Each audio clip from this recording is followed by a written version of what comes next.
Hai Kidaler, selamat datang di channel Hobi Kidal. Channel yang dibuat khusus untuk orang-orang kidal, tapi yang nggak kidal boleh lihat kok. Kali ini saya akan membahas dengan topik harapan penggendong. Seperti yang kalian lihat tadi cuplikan 2 video di depan, itu mengenai bagaimana susahnya menjadi seorang penggendong. Dalam hal ini saya yang menjadi penggendong. Jadi boleh dibilang video ini adalah curhatan saya sebagai seorang penggendong. Namun saya berharap curhatan-curhatan saya ini bisa didengar oleh para penggendong yang lainnya ya. Barangkali merasakan hal yang serupa dengan saya. Sekaligus mungkin juga bisa menjadi poin pembelajaran buat yang digendong. Apa nggak sungkan gitu sama yang menggendong. Jadi semoga video ini dapat bermanfaat bagi para penggendong dan yang digendong. Sebelumnya saya minta maaf kalau ada yang salah ngomong atau mungkin ada yang tersinggung. Tapi apa yang akan saya katakan di video ini itu cuma buat pembelajaran kita semua ya. Ya saya paham yang digendong mungkin masih belum bisa melakukan beberapa pukulan-pukulan tertentu atau langkahnya masih salah-salah. Tapi ini sekedar harapan aja ya dari saya. Idealnya itu seperti apa gitu. Saya juga nggak menuntut yang digendong ini lalu bisa melakukan badmintonnya itu bisa sempurna ya. Saya nggak akan menuntut seperti itu. Harapan saya semoga ada poin-poin tertentu yang akan saya sampaikan dapat dimengerti oleh yang digendong yang mungkin kelewatan untuk dipelajari. Karena durasi video ini agak lama, jadi mungkin saya cuma akan menyampaikan beberapa poin tertentu di awal-awal dan sisanya cuma beberapa poin mengomentari jalannya permainan. Oke, langsung saja. Harapan pertama saya adalah saya berharap yang digendong itu punya kemauan untuk belajar. Sama kayak kita menggendong anak kecil ya. Masa terus-terusan minta digendong. Suatu saat anak kecil pasti belajar berjalan atau bahkan berlari. Mungkin kalian waktu kecil ingin gendong sama ibu kalian ya, tapi ibu kalian menolak. Gendong, enggak, kamu itu tambah lama kan tambah berat, kamu tambah gendut. Loh, kok malih body shaming aku di sini. Oke, poin pertama pokoknya punya kemauan untuk belajar. Jadi ya ingin belajar, ingin lebih maju lah ya. Jadi nggak cuma terus-terusan minta dikancani, minta digendong terus. Lalu saya itu kurang suka kalau orang yang diajarin itu banyak alasannya. Misalnya, wah aku kalau seperti itu nggak bisa. Aku punggungku sakit atau kakiku nggak nyampe, lututku sakit. Kalau fisiknya sakit ini sakit itu ya mungkin badminton kurang cocok ya. Karena badminton ini kan olahraga yang cukup intens. Saya ini kalau yang digendong itu banyak tanya itu malah seneng sebenarnya. Jadi saya bisa berbagi ilmu buat mereka. Atau kalau lain kali saya gendong anak itu lagi, dia lebih pinter ya saya lebih senang karena kerjanya lebih ringan. Saya kalau ditanya ya senang-senang aja, tapi jangan sampai kalau banyak tanya tapi punya jawaban sendiri. Dikasih tahu caranya seperti ini lalu punya alternatif lain. Alasannya, loh tapi kan kayak gini caranya itu tetap poin, bisa poin. Saya sih nggak terlalu mempersalahkan teknik ya. Yang dulu saya pelajari seperti itu ya itu yang akan saya sampaikan. Kalau ada orang lain yang punya teknik yang lebih efektif ya nggak apa-apa kalau mau pakai teknik yang seperti itu. Mungkin dari kamunya sendiri punya teknik yang luar biasa gitu dan efektif ya nggak apa-apa, monggo dipakai. Yang kedua saya berharap mereka itu bermain dengan saya itu nggak cuma sekedar bermain tapi juga sambil belajar.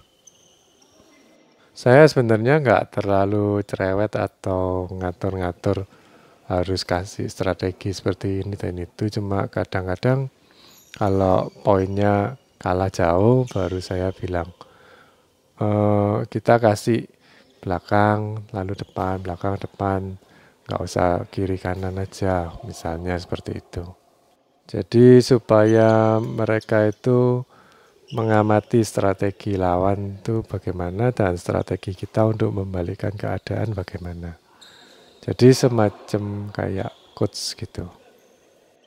Misalnya lain kali dia main nggak partneran sama saya, dia itu sudah punya modal pengalaman.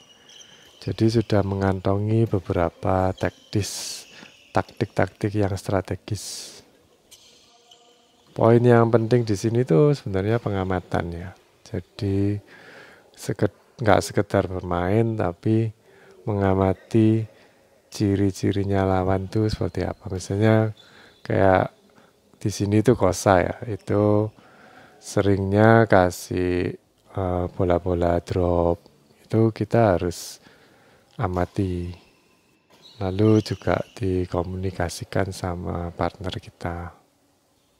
Biar lebih siap lah menghadapi lawan yang seperti itu. Yang ketiga dalam acara penggendongan ini, saya berharap mereka itu yang digendong paham mengenai rotasi. Waktu latihan mungkin nggak pernah dilatih rotasi ya karena latihannya itu ya waktu main gini. Tapi kalau nggak dibilang-bilangi ya nggak akan pernah tahu. Dalam double tuh kalau kita ngangkat bola dari kita ngangkat, pasti posisi kita itu split, jadi posisi kiri dan kanan. Sedangkan jika bola dari kita itu drop atau smash, pokoknya ke bawah, itu kita posisinya depan dan belakang. Seperti yang bisa dilihat di gambar ya. Nah itu basic di seluruh dunia, saya rasa semua pelatih akan mengajarkan seperti itu ya. Ya itu basic ya, kalau dalam kenyataannya kadang beberapa atlet itu nggak pakai aturan yang seperti itu. Tapi mereka kan sudah pasti bisa cover seluruh lapangan dengan bagus. Nggak seperti kita yang masih belajaran. Yang keempat saya berharap partner saya nggak terlalu ambisius untuk mengambil bola. Kalau posisi badannya nggak enak ya nggak usah maksa untuk ngambil. Apalagi yang bukan bagiannya.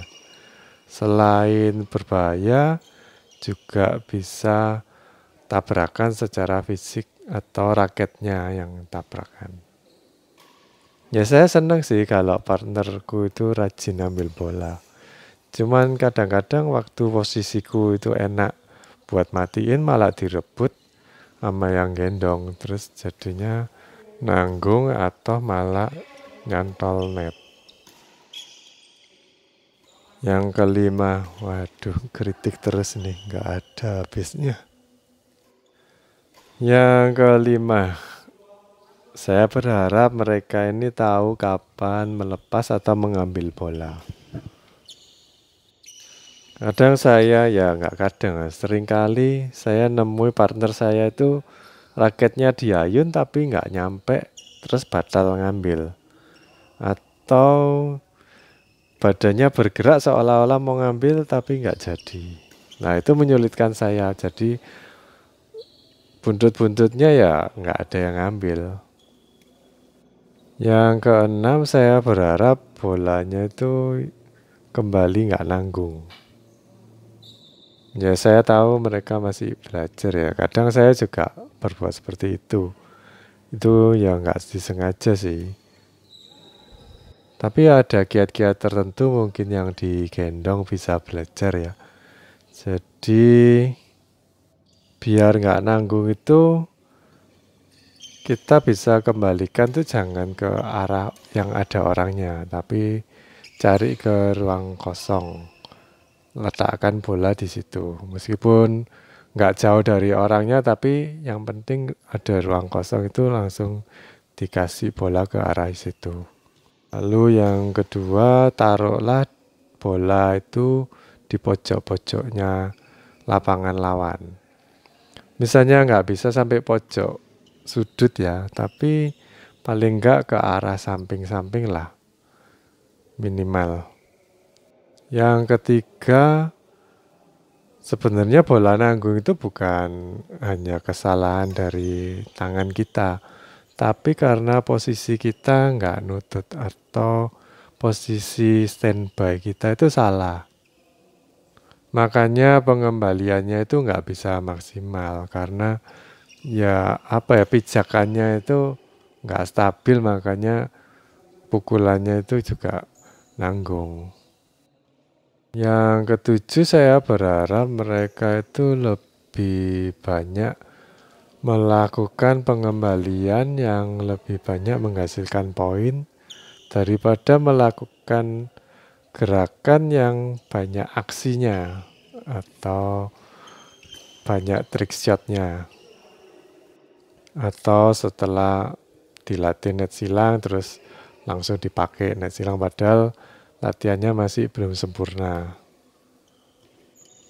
Ya mungkin kalau di awal-awal permainan sih nggak apa-apa ya, karena bukan poin kritis. Tapi kalau poin kritis ya jangan coba-coba lah. Mungkin kalian pernah ingat iklan zaman dulu yang ngomong, buat anak kok coba-coba. Jadi poinnya adalah banyakin poin, jangan banyak gaya. Yang ke-8, saya berharap mereka ini kalau main lebih tenang.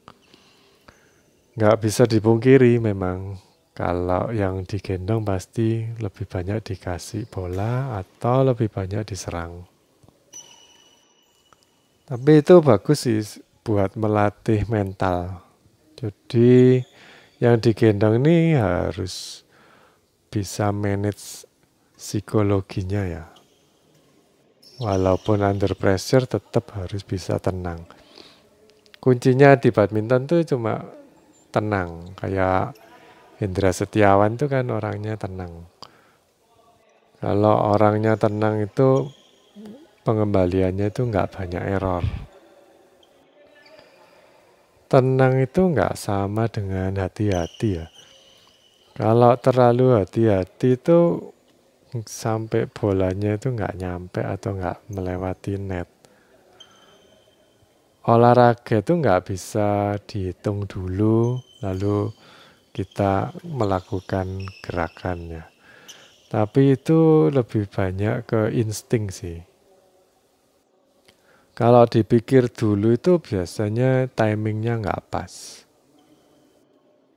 Yang ke-9, saya berharap partner saya itu nggak menunggu bola kembali ke tempat dia habis mukul.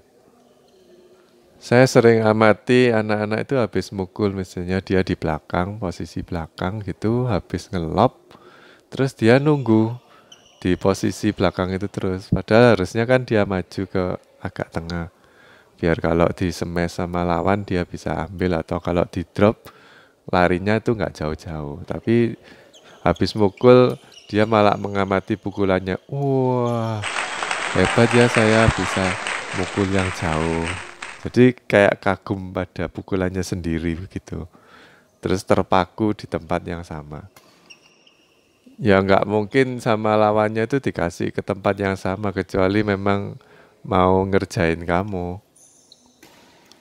Lawan tuh pasti cari ruang yang kosong untuk dikasih bola. Jadi kalau nunggu di belakang terus di depannya kan jadi kosong. Yang berat yang menggendong ini harus cover L. Yang gendong ini kan juga manusia, nggak bisa cover terus-terusan.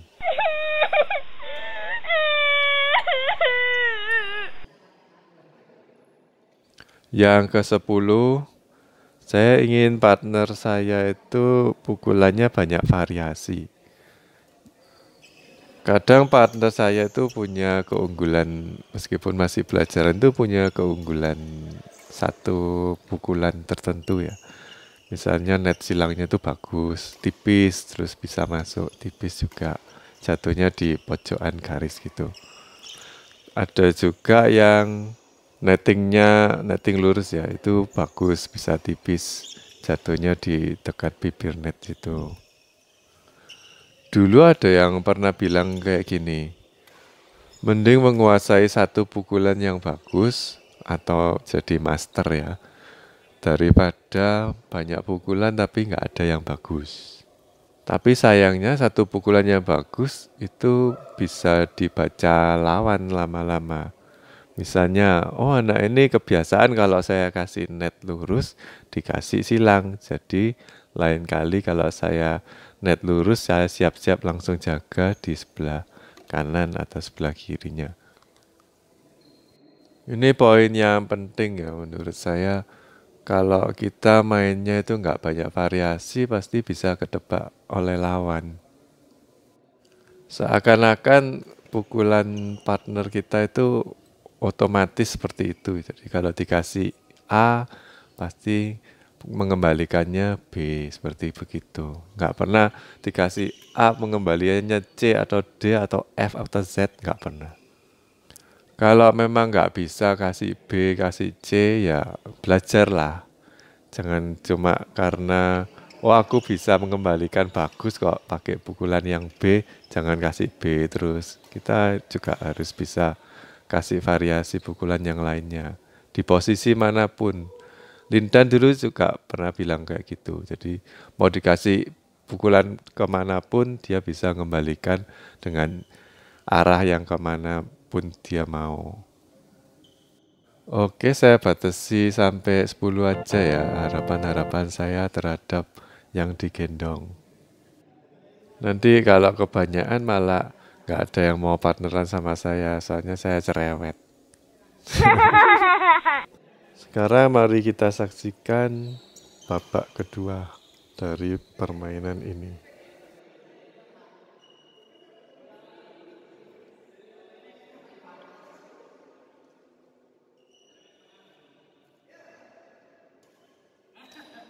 Kayaknya masuk ya, tapi kok dibilang out, mesti minta challenge ini.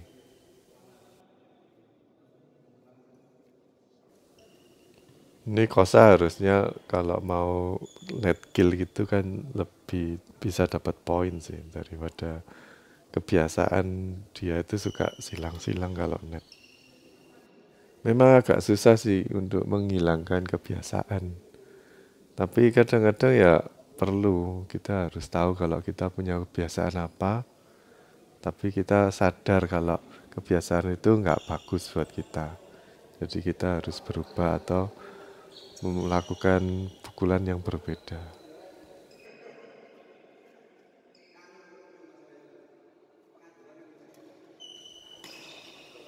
Nah kayak gini kan tadi Willy kasih gerakan kayak mau ngambil, tapi kan nggak jadi toh. Seperti yang aku bilang di poin kelima tadi. Harusnya Willy itu tadi bisa ambil sih kalau dia mau menjangkau lebih jauh. Bisa kok itu ngambil.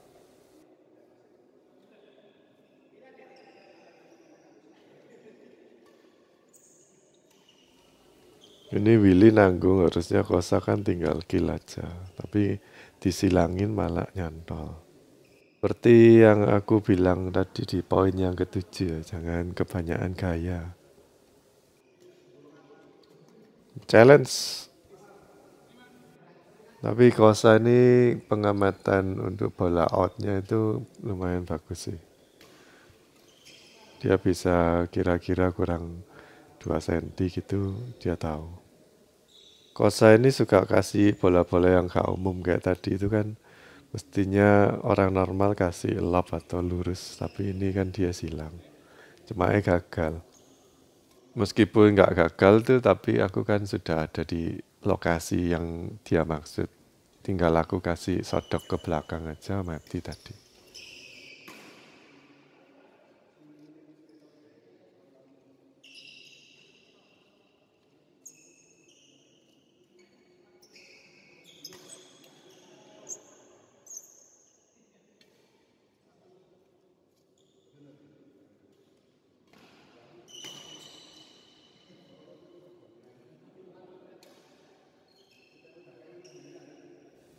Aku angkat posisi split, betul. Tapi Willy ini mau ngelap tuh kayak ragu-ragu tadi. Ini aku bilangin Willy kalau ngambil bola kayak tadi itu mending kita jongkok, jangan pakai pukulan backhand. Kita jongkok pakai pukulan forehand. Tadi Willy tuh kena smash karena dia itu telat ya. Jadi kalau ngambil itu sebaiknya jangan ambil kalau bolanya sudah turun lutut ke bawah. Itu tadi kan sempat kalau Willy maju sedikit jemput bola itu kan bisa ngambil lebih atas. Kalau lebih atas tuh lebih nggak nanggung karena pukulan kita lebih keras.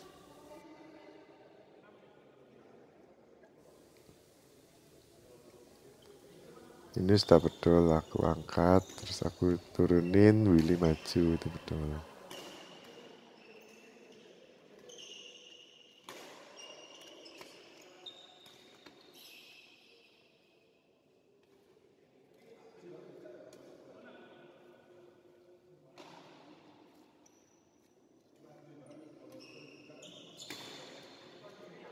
Ini aku kadang-kadang juga kebanyakan gaya.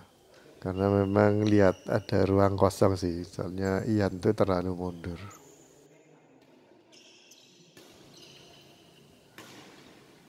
Ini Willy gagal ngembaliin ya. Kalau kita posisinya tuh di tengah-tengah lapangan, itu kita nggak bisa cuma di dudul atau didorong pelan gitu nggak bisa. Kita harus sedikit ayun atau pakai ini dipecut sedikit raketnya. Tapi tadi sudah bagus Willy mau ngambil itu apa inisiatif.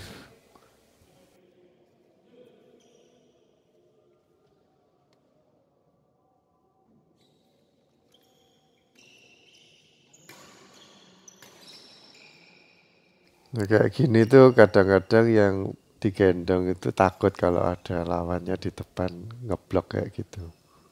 Selama kita posisi tangannya lurus nggak ngelewati net tuh nggak foul kok, nggak apa-apa. Kalau dari kosannya sendiri yang ngelewati net itu yang foul.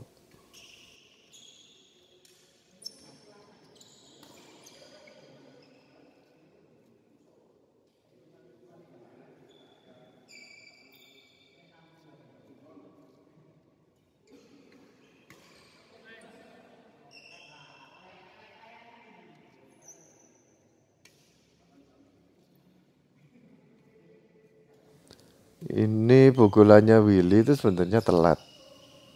Makanya nggak bisa sampai ke belakang. Harusnya Willy itu bukan bergerak ke arah kanan tapi serong depan kanan. Jadi bola itu dijemput, jangan ditunggu. Kalau kita lari serong ke depan kanan, itu kita punya gaya dorong lebih besar. Selain dari kaki kita yang berlari, juga dari pukulan tangan kita. Biar nggak nanggung.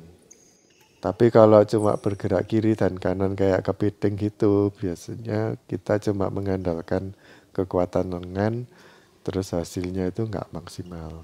Kecuali memang lenganmu cukup kuat ya. Tapi kalau nggak kuat biasanya nanggung.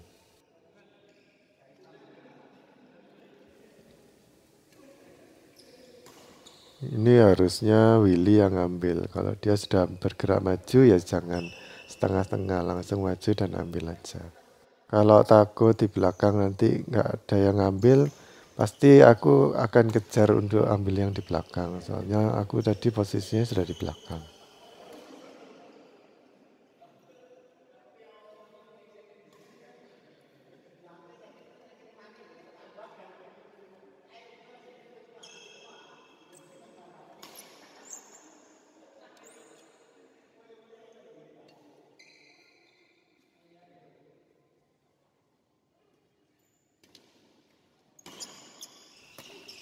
Ya kayak gini nih aku suka sebenarnya. Jadi Willy inisiatif mengambil yang di belakang kan dia dekat sebenarnya. Cuma dia langkahnya masih belum bisa bagus. Harusnya langkah kakinya itu kayak penjahit yang ngukur pakai meteran jahit itu loh. Jadi langkahnya dijauhkan kakinya terus ditempetin dijauhkan lagi kayak gitu.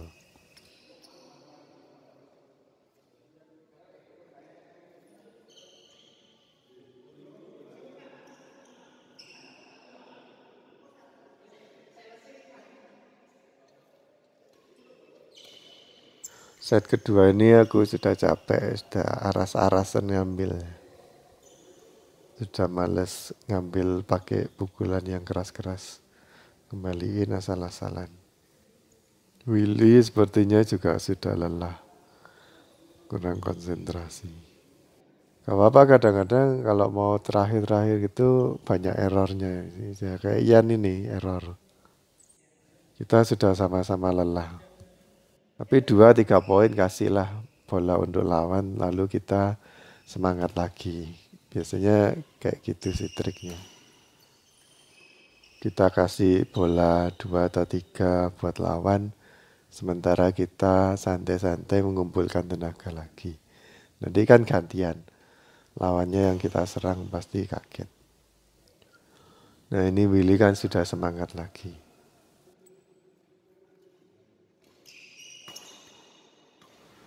Masih ada keinginan untuk menang. Ya saya suka dengan partner yang kayak gitu ya. Meskipun dia yang digendong tapi punya keinginan untuk menang. Daripada orang yang baru masuk lapangan sudah ngomong, waduh abot iki. Terus main asal-asalan tuh nggak enak. Cuma cari keringet aja.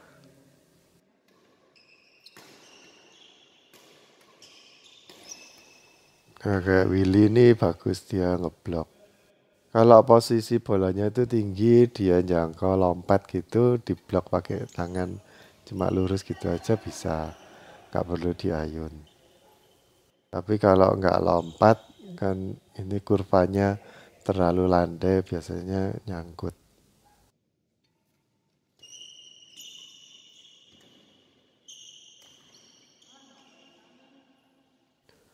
Kalau sudah poin-poin akhir tuh jangan kebanyakan ini ya variasi, jangan kebanyakan gaya. Kayak yang aku lakukan ini kan kebanyakan gaya.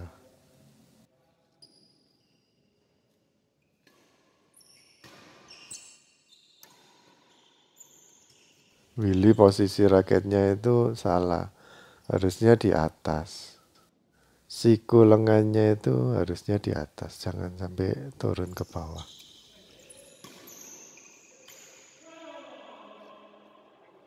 Kita banyak pindah-pindah bola karena sudah capek, tapi keduanya kepingin menang. Kalau punya keinginan untuk menang terlalu kuat tuh ya seperti itu. Banyak errornya. Perlu nenangin diri dulu sebentar, terus main lebih bagus. Nah loh, error lagi.